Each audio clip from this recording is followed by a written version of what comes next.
Welcome back to another episode of the Mutant Game. In the Mutant Game, we show pictures on the screen, and you've got to do that action as soon as possible. This is our second episode of Northern Ontario Creatures. Round 1. We've got the robin. Robins are common birds in our area. They lay beautiful little blue eggs, and they especially come out in the spring to eat worms in the ground. And when it's cold, they puff up their chest, and you'll see them hopping around sometimes. So this is the action for robin.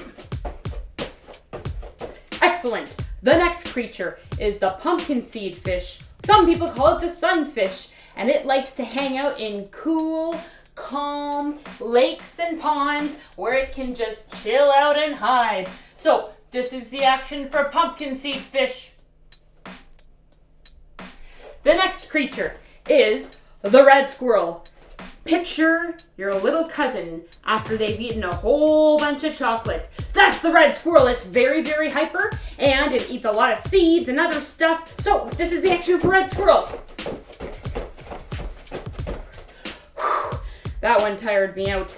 Last but not least, we've got the porcupine. Now, we've got to clear something up right here, right now. Repeat after me. Porcupines do not throw their quills.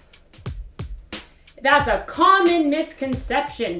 They do, however, back up into predators if they feel threatened, and they especially use their tail. So, here's the action for porcupine.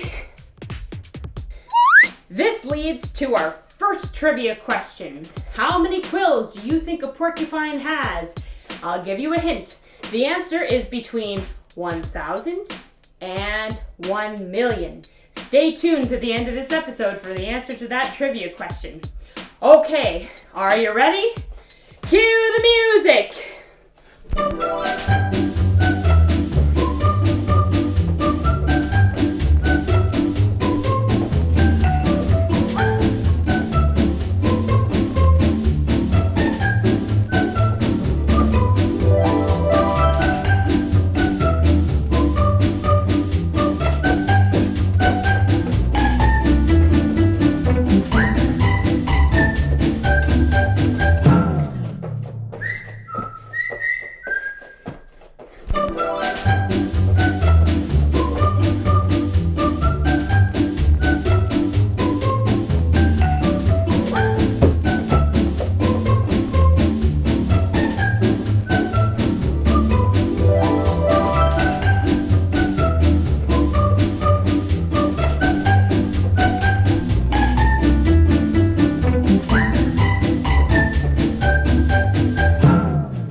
Excellent job. Well done, everybody. Round 2. Our first creature is a beautiful bird called the yellow warbler. This is the sound it makes. Here's the action for yellow warbler. Excellent. The next creature is the white suckerfish. This is a bottom feeder, so its mouth is on the bottom of its body. And if you live in Sudbury or the area, you'll especially see these fish on the boardwalk near Science North. There's a part where the lake flows into Lily Creek, and it's right near the road. So if you're interested in seeing these fish, that's where you'll find them. Here's the action for the white suckerfish. Now, remember what I said about its mouth being on the bottom of its body? This is the action. Can you handle that? I knew you could. Next, we've got the groundhog. Groundhogs like to hang out on the edges of fields, and they have a really cute kind of bouncy run. So we're gonna try to do that. This is the action for groundhog. If you want to see the real thing, check out a video online. Last but not least, we've got the moose. Moose love to hang out in swamps so they can eat the plants that grow there. They're very tall, as you've probably seen. So this is the action for moose. Straight limbs, all touching the ground. Bonus, if you can try to look like you're eating swamp plants. Nice. Now, male mooses lose their antlers every year. So, we should be seeing a ton of antlers everywhere in the forest, right? Why don't we? The answer to that trivia question is at the end of the episode, so stay tuned and think about it in the meantime. Ready? Cue the music!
Well done, everybody. Round 3. This is action-packed, everyone, so get ready. The first creature we have is the tree swallow. Its sound is like this. It has a beautiful swooping flight. So this is the action for tree swallow. Great. Next, we've got the northern pike. If you go fishing, maybe you've seen this creature. It is a very fast predator in the water. It has a torpedo shape, which makes it very super fast and aerodynamic. So, this is the action for northern pike. Make sure you don't crash into anything at home. Next, we've got the snapping turtle. This creature is beautiful, but it has a ferocious bite. So don't go near one, and if you see one trying to cross the road or highway, make sure you get a grown-up to help instead of going after it yourself. Here's the action for snapping turtle. Oh, terrific. Last but not least, we've got the chipmunk. The chipmunk makes burrows and tunnels into the ground. Some are up to 3.5 meters long. For you Americans, that's 11 feet. And it has specific tunnels just for its waist. Oh, how refined. Okay, the action for chipmunk is on the ground like this. Okay, are you ready? Good. Cue the music. Oh.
Well done, everybody.